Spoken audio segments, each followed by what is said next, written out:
ভারতের মুসলমানদের ব্যাপারে যে এই যে ভারতের যে সাম্প্রদায়িক মোদী সরকার, বিজেপি সরকার, তাদের নীতি অত্যন্ত ন্যক্কারজনক, মানে অত্যন্ত ক্ষতিকর, অত্যন্ত ধ্বংসাত্মক, মানবতা বিরোধী। তিনি যে বক্তব্য দিয়েছেন এটা অগ্রহণযোগ্য।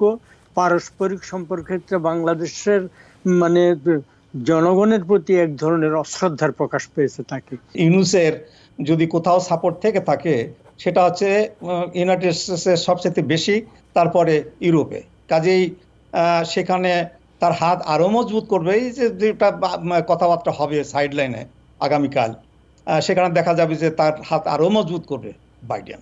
যে সমস্ত ব্যাপারে আমাদের দেনা পাওনার ব্যাপারটা আছে, সেই সমস্ত দেনা পাওনার ব্যাপারে আমরা কথা বলবো। যেমন ধরেন এই যে বর্ডার কিলিংটা হয়, বর্ডার কিলিংটা মানে চলছে। অমিত শাহর বক্তব্য শুনেছেন, ঢাকা প্রতিবাদ করেছে। তো এই প্রতিবাদ গত সরকারের আমল যেটা যে ধরনের সম্পর্ক ছিল সেটার মধ্যে পার্থক্য টানা যায় কিনা? হ্যাঁ, পার্থক্য নিশ্চয়ই টানা যায়, কিন্তু তার চাইতে বড় কথা যে মন্তব্য তিনি করেছেন সেটা অত্যন্ত ভয়ঙ্কর, নিন্দনীয় মন্তব্য। কোনো ভদ্রলোকের পারস্পরিক সম্পর্ক কূটনৈতিক ভাষা দেন, কোনো ভদ্রলোক সজ্জন লোকের মুখ থেকে এই ধরনের কথা বেরো না। এর আগে তিনি ভারতের ইলিগাল মুসলমানদের সম্পর্কে মন্তব্য করেছেন টার্মাইটস, কয়েক বছর আগে শেখ হাসিনা সরকার আমলে, এবং শেখ হাসিনা সরকার নিজে সেই বক্তব্যের মৃদু প্রতিবাদ করেছিলেন। যাই হোক, ফলে ভারতের মুসলমানদের ব্যাপারে যে এই যে ভারতের যে সাম্প্রদায়িক মোদী সরকার, বিজেপি সরকার, তাদের নীতি অত্যন্ত ন্যক্কারজনক, অত্যন্ত ক্ষতিকর, অত্যন্ত ধ্বংসাত্মক, মানবতা বিরোধী। তো তারা একের পর এই সমস্ত কথা বলছে। আর পারস্পরিক সম্পর্কের জন্য তারা বাংলাদেশের অনুপ্রবেশকারী ঝাড়খণ্ডে যাচ্ছে, তো অনুপ্রবেশকারীদেরকে যে কোনো দেশের অনুপ্রবেশকারী, ভারতীয় হোক, বাংলাদেশি হোক, অন্য কোনো দেশীয় অনুপ্রবেশকারী যে কোনো দেশে হলে ইলিগাল লোককে তাদের জন্য আইন থাকবে, আইন অনুযায়ী তারা নিশ্চয়ই ব্যবস্থা নেবে। বাংলাদেশে এরকম পেলে আমরা, বাংলাদেশ সরকার সেরকম ব্যবস্থা নেবে। তবে সেই ব্যবস্থা কিন্তু আন্তর্জাতিক আইন অনুসারে হতে হবে। জাতিসংঘের সনদে স্বাক্ষরকারী সকল রাষ্ট্রের আন্তর্জাতিক আইন অনুসারে বিদেশিদের, অনুপ্রবেশকারীদের, অপরাধীদের, ড্রাগ ডিলারদের সবাইকে সেভাবে ট্রিট করতে হবে মানব জাতিসংঘের সনদের নীতি অনুসারে, আন্তর্জাতিক সমস্ত সনদের নীতি অনুসারে। ফলে তিনি যে বক্তব্য দিয়েছেন এটা অগ্রহণযোগ্য। পারস্পরিক সম্পর্কের ক্ষেত্রে বাংলাদেশের জনগণের প্রতি এক ধরনের অশ্রদ্ধার প্রকাশ পেয়েছে তাকে। তিনি এমনিতে তো তিনি আইন বিরোধী কথা বলেছেন, অশোভন কথা বলেছেন, কিন্তু অশ্লীল কথা বলেছেন, অকূটনৈতিক কথা বলেছেন, কিন্তু এটা বাংলাদেশের বিরুদ্ধে তার এক ধরনের অত্যন্ত ভয়ঙ্কর মনোভাব প্রকাশ পেয়েছে। আর গত সরকারের আমলে সরকারি দুই সরকারের সাথে সম্পর্ক ভালো ছিল। বাংলাদেশ থেকে বাংলাদেশ ভারতের চাহিদা মতো অনেকগুলো কাজ করে দিয়েছে। তাদের যে আমাদের সীমান্তবর্তী এলাকায় কিছু কিছু ভারতীয় বিদ্রোহীদেরকে অভিযোগ ছিল যে বাংলাদেশের পার্বত্য অঞ্চলে তাদেরকে স্থান দেওয়া হতো, এমনকি সামরিক ট্রেনিংও দেওয়া হতো। সত্য মিথ্যা জানি না, তাদের অভিযোগ ছিল। এবং তাদের কেউ কেউ বাংলাদেশে এসে পরবর্তীতে আশ্রয় নিয়েছিল। আশ্রয় প্রার্থীদেরকে সেখানে ফেরত পাঠিয়েছে প্রত্যর্পণ চুক্তি অনুসারে। আর ওখানে ওদেরকে আশ্রয় প্রদান আমাদের সীমান্ত এলাকায়, আমাদের পার্বত্য এলাকায় এটা বন্ধ করে দেওয়া হয়েছে। অন্যান্য অনেক সুবিধার ভিতরে ভারত বাংলাদেশ থেকে এই সুবিধা পেয়েছে।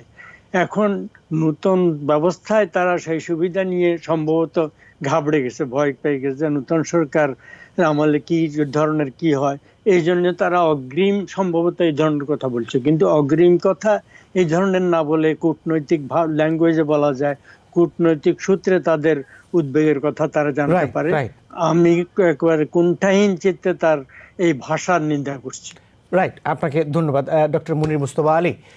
এই বক্তব্যের প্রতিক্রিয়া তো আপনি দেবেনই, কিন্তু আপনাকে যেটি প্রশ্নটি করতে চাই সেটি হচ্ছে যে প্রেসিডেন্ট জো বাইডেনের সাথে ডক্টর মোহাম্মদ ইউনূসের যে বৈঠক রয়েছে, সেই বৈঠকের পরে বা সেই বৈঠককে কেন্দ্র করে ভারতের সাথে বিভিন্ন বিষয়ে আলোচনার ক্ষেত্রে, সমঝোতার ক্ষেত্রে কোনো প্রভাব পড়বে কি না? ডক্টর মুনির মুস্তফা আলী। আপনাকে ধন্যবাদ। তো ভারতের সাথে বাংলাদেশের কি সংলাপ হবে, কি কথাবার্তা হবে, সেটা কি বাইডেন বলে দেবে? আমি তো সেটা মনে করি না।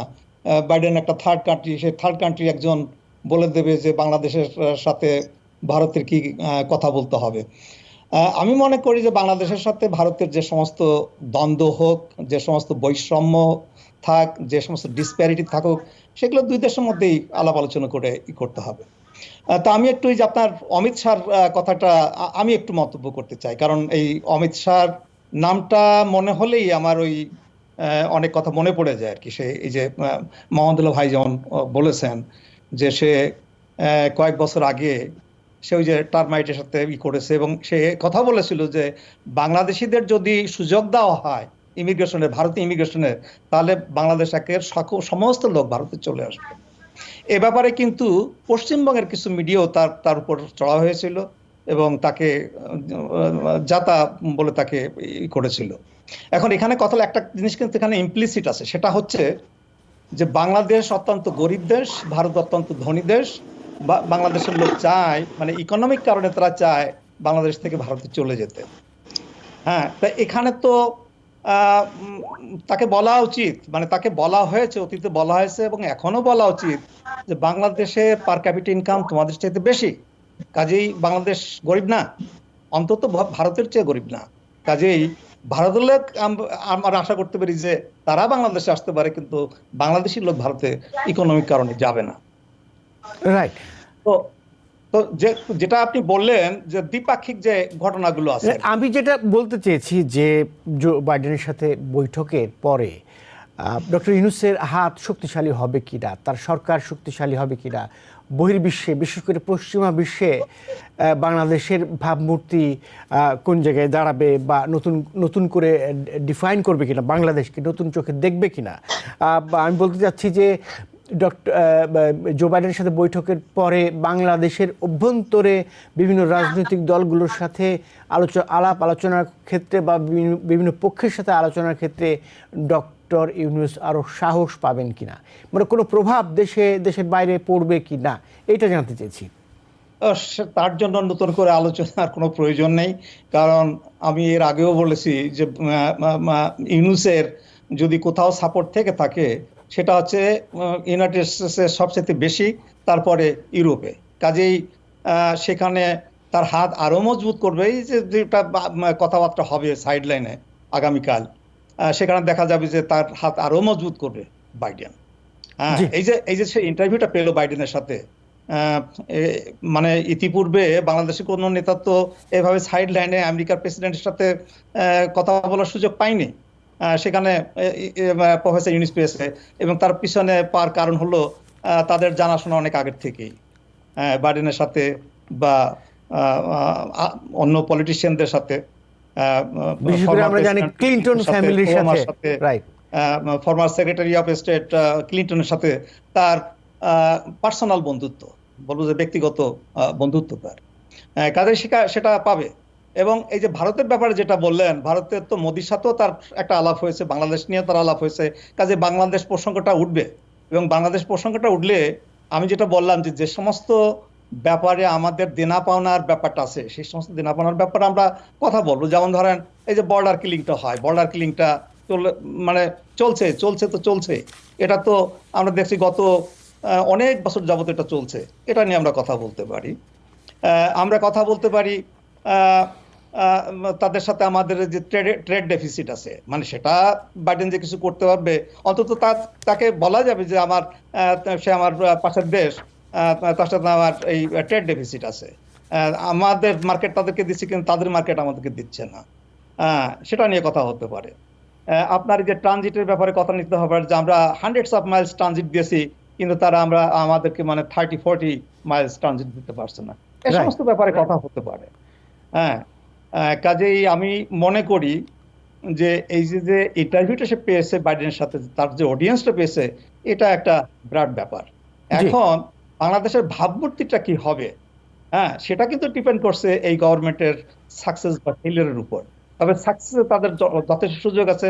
বাংলাদেশের পলিটিক্যাল পার্টিগুলো, বাংলাদেশের জনগণ তাদেরকে সময় দিয়েছে, এবং বহির্বিশ্ব আপনার ভারতকে বাদ দিলে বাকি যে দেশগুলো আছে তারা এই গভর্নমেন্টের পিছনে আছে, কাজেই তার সাকসেসফুল হওয়ার প্রচুর সুযোগ তার আছে। এবং এগুলো কিন্তু সে যদি সাকসেসফুল না হয় তাহলে কিন্তু এই প্রশ্ন উঠবে যে এত সমর্থন থাকা সত্ত্বেও সে কেন সাকসেসফুল হতে পারলো না।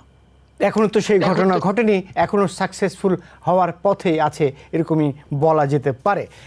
জো বাইডেনের সাথে যে আলোচনাগুলো হতে পারে, সাধারণভাবে আমরা যেগুলো অনুমান করতে পারি যে দুই দেশের অর্থনৈতিক সম্পর্ক বা বাংলাদেশকে আর্থিক সহায়তার বিষয়ে আলোচনা হতে পারে, বিনিয়োগ বিষয়ে আলোচনা হতে পারে, ক্লাইমেট অ্যাকশন নিয়ে আলোচনা হতে পারে, সিকিউরিটি নিয়ে আলোচনা হতে পারে, গভর্নেন্স নিয়ে, হিউম্যান রাইটস নিয়ে আলোচনা হতে, যেগুলো সবসময় এই বলে আসছে আমেরিকা, বাইডেন প্রশাসন বা আগের প্রশাসনগুলো এবং আওয়ামী লীগ সরকার বা অন্যান্য সরকারগুলো এই গভর্নেন্স, হিউম্যান রাইটস এই বিষয়গুলো সবসময় এড়িয়ে গেছে, যেটা হয়তো এবার খুবই ইফেক্টিভলি আলোচনায় আসবে।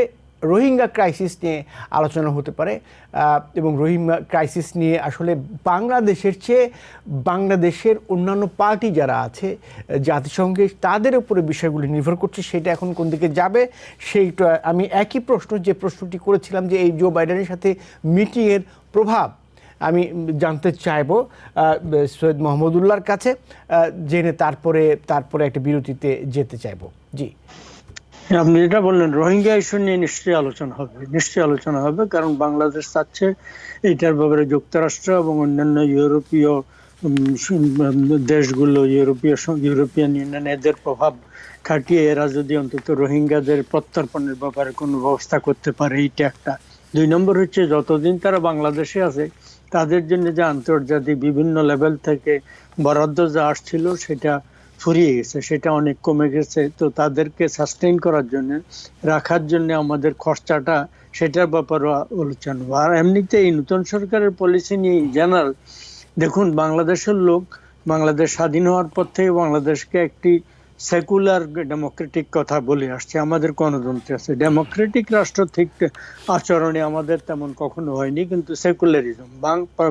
যুক্তরাষ্ট্র কিন্তু সিগনিফিকেন্টলি বাংলাদেশকে তারা যখন মেনশন করে বাংলাদেশে সব সময় বলে আসছে মডারেট ইসলামিক। ফলে এই যে সাম্প্রতিককালে এই নতুন সরকার ক্ষমতায় আসার পর থেকে আমরা যেটা দেখছি, ছাত্র জনতার বিদ্রোহ, বিপ্লব, অভ্যুত্থানের পরবর্তী সময়ে যেটা দেখছি, মানে শিবির, জামাত, অন্যান্য ইসলামিক দলগুলো, ঢাকা ইউনিভার্সিটি থেকে মানে ইসলামিক জলসা হচ্ছে, মৌলানা সাহেবরা সেখানে যে বক্তব্য দিচ্ছেন, এবং বাংলাদেশের বেতারে আপনার উর্দু সার্ভিস চালু করার প্রস্তাব হচ্ছে, ঢাকায় জিন্নার মৃত্যুবার্ষিকী পালন করা হচ্ছে। এই সমস্ত যে আপনার নতুন জজবা দেখছেন, বা পাকিস্তানের সাথে সম্পর্ক উন্নয়ন ইত্যাদির ক্ষেত্রে আমরা দেখছি যে ছাত্র শিবিরের লোকজন হঠাৎ করে বেরিয়ে যাচ্ছে যারা আন্দোলন করেছে। আমরা দেখছি যে ছাত্রলীগের কমিটির মধ্যে একজন ছিল যাকে পাওয়া গেছে, তিনি একসময় ছাত্রলীগ করতেন, এখন দেখা গেল তিনি ছাত্র শিবির নেতা, এরকমও দেখা যাচ্ছে। কিন্তু এরকম দেখা যাচ্ছে, এবং এই যে এগুলার পেছনে যুক্তরাষ্ট্র, এই যে বাংলাদেশে পরিবর্তন হলো, এটা ভারতের জন্য একটু অস্বস্তিকর মনে হচ্ছে ভারতের দিক থেকে। কিন্তু এর পেছনে যে যুক্তরাষ্ট্রের হাত নেই এটা বলা মুশকিল। সম্ভবত যুক্তরাষ্ট্র, যদিও শেখ হাসিনা এবং তার আগের সরকারের আমলেও তারা গুড গভর্নেন্সের প্রতি জোর দিয়েছে, আর শেখ হাসিনা সরকার আমলে বিশেষ করে গণতন্ত্র এবং গুড গভর্নেন্সের ব্যাপারে তারা বারবার প্রেশার ক্রিয়েট করার চেষ্টা করেছে, তাদের সমস্ত পরামর্শ উপেক্ষা করা হয়েছে।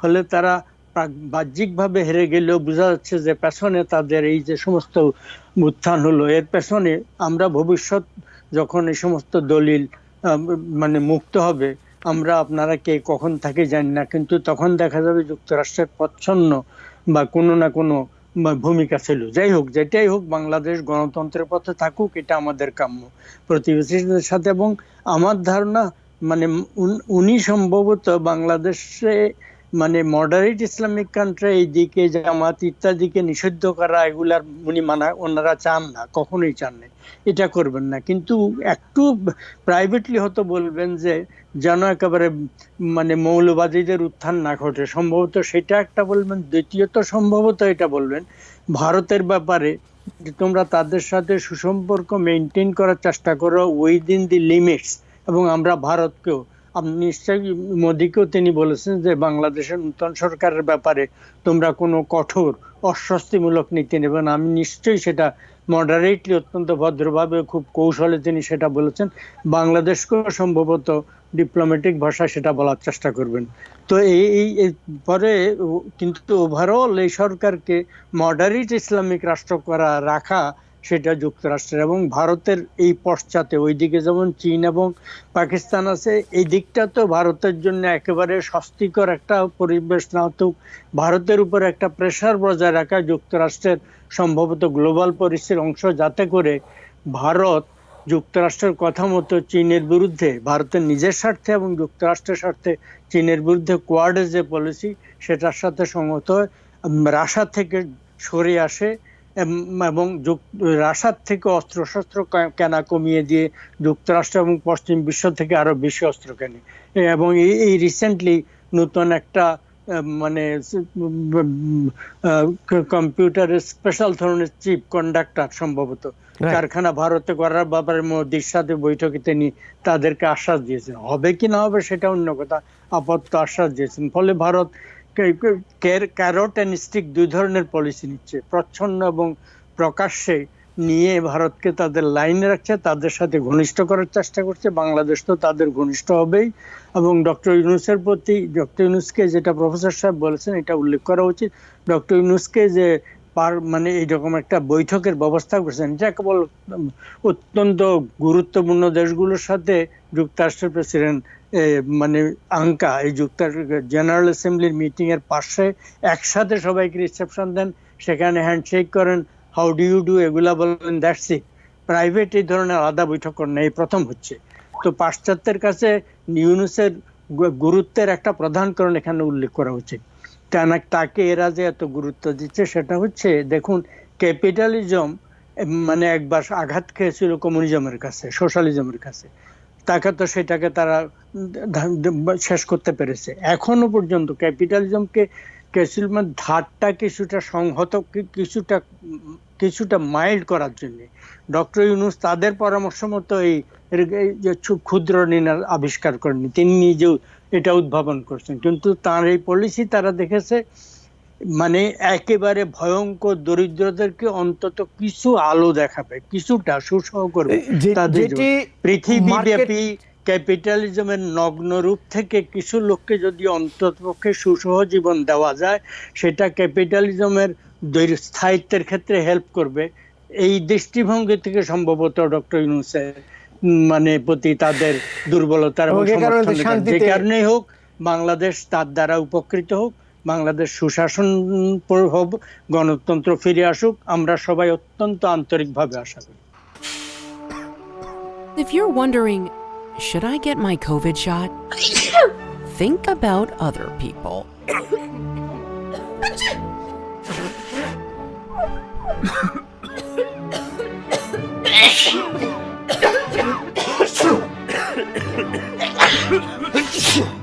Set a date to get your COVID shot and RSV if eligible. Learn more at nj.gov/health/vaccines. New York থেকে সম্প্রচারিত TVN 24 টেলিভিশন বিশ্বজুড়ে বাঙালির কণ্ঠস্বর।